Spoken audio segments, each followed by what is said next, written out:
When rosy-fingered Dawn, the early-born goddess, first appeared, the citizens of seven-gated Thebes were roused in fear as Tiresias' maiden daughter raged throughout the streets.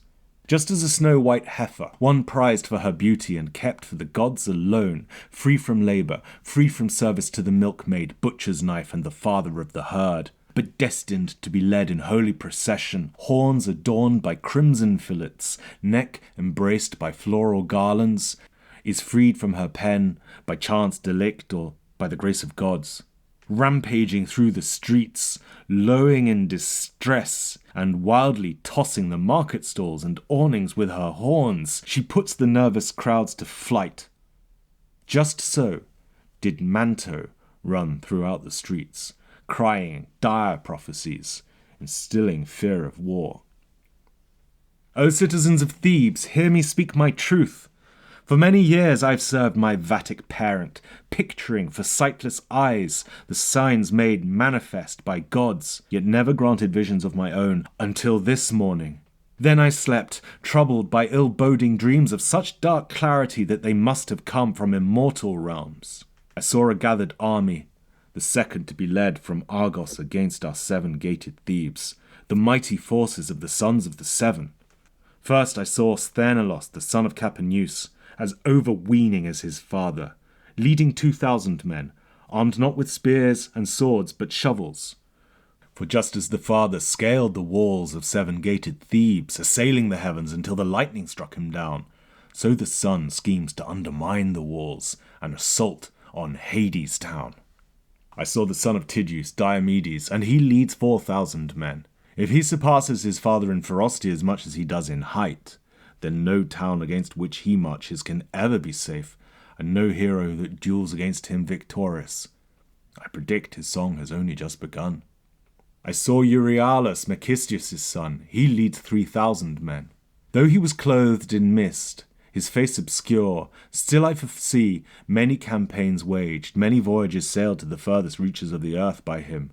The details may be hidden, but if he is so destined, he cannot be fated to fall at the seven-gated walls. I saw the son of Parthenopaeus, Promachus, as handsome as his father, as swift and graceful as his grandma.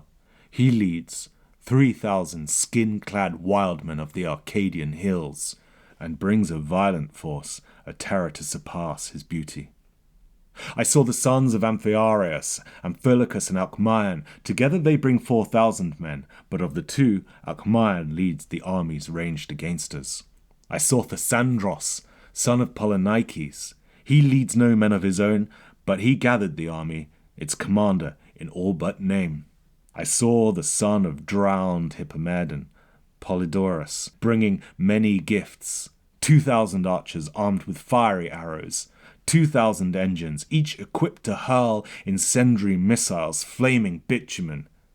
He promises to boil the river, Father Ismenus, from his bed, and to set the town afire.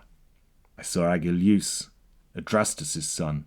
Though no son of the Seven, like his sire, he leads the largest force, 6,000 men, lions, pride of Argos. Last, I saw myself, a captive, taken far from home and offered to a god, destined yet to rise to be his priestess. Then I knew that soon my sight will be once more for others, yet now I prophesy for us alone. So spoke Manto, and the citizens of Thebes all quaked in fear. But though they trembled, they could do nothing but await the coming onslaught of the sons of the Seven.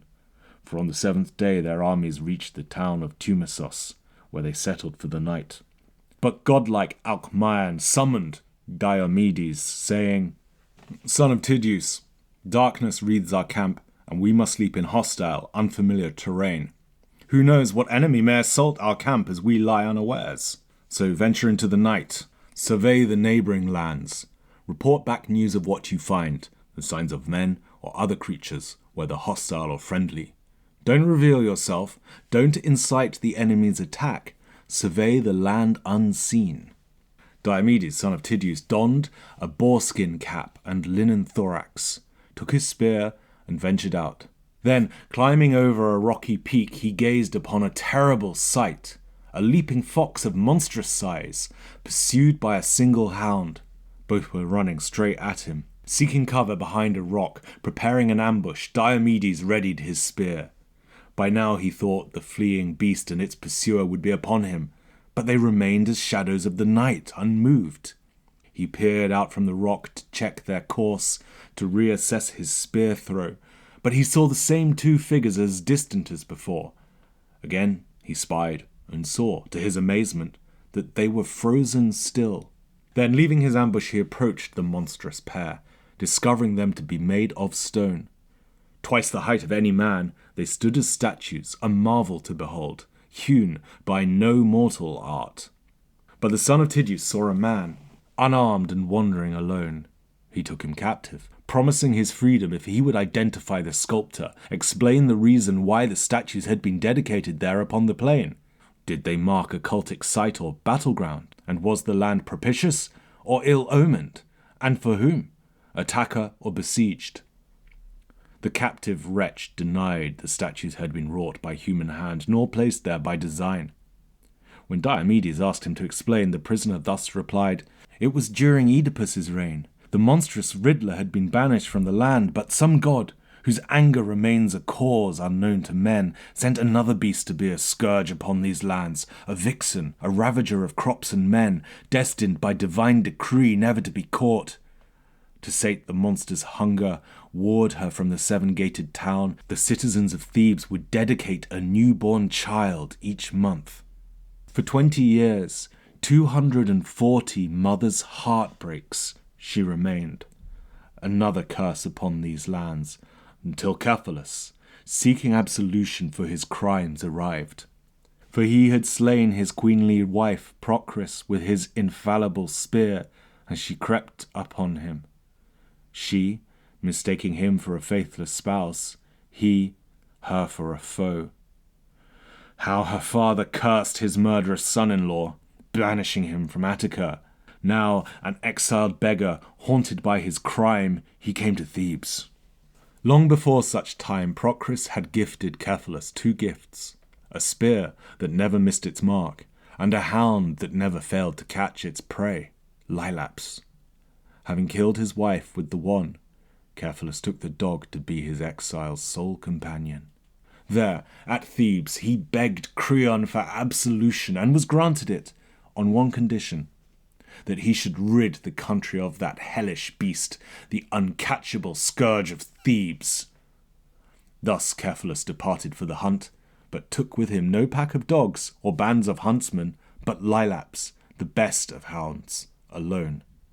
Just as a warrior, one famous for his kills and primed by many battles, is content to seek out and contend with none but the bravest, strongest, and most dreaded of champions amongst the enemy's ranks. First he stands in no man's land, exposed. Calling out his adversary's name, he fears no arrow or spear. His sole concern is to be seen and known to seek his man.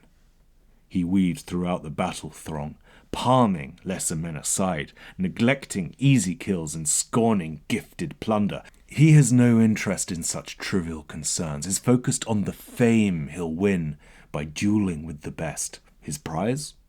Neither gold, nor land, nor to scale the army's ranks, but only to be sung by bards. Just so, Lailaps hunted the monstrous vixen, tracing her to her lair. But before Cephalus could trap the fiend within its dank abode and lay her low in combat, she fled the cave, escaped the hunter, ran for the hills. The hound pursued the monster over steep terrain, across the rivers, through the forests and noxious swamps. Thus they ran in flight, the uncatchable fox and ineluctable hound, one ever evading, the other always grasping. Neither could beat the other, fate would not allow. And thus it seemed that the very nature of things would break, collapse, be rent asunder, the universe itself unwound, unborn. But Zeus above, and Hades down below, and Poseidon upon the seas would not allow their domains to be destroyed and cast into chaos. The warring brothers united in a common cause, defense of all their realms. They called upon the powers inherited and granted to them, and rendered hound and vixen stone. Now ever fleeing, never to escape, ever catching, never to attain. Thus for eternity they'll stand as they are. But now you know the cause of this phenomenon before you. Fulfill your vow, release me, return me to my home. So spoke the Cadmean captive. But Diomedes cut his throat and sent his shade to Hades. Then, returning to the camp, he told Alcmaeon what he saw and heard. The son of Amphiaraus rejoiced, and the army slept, secure within their camp.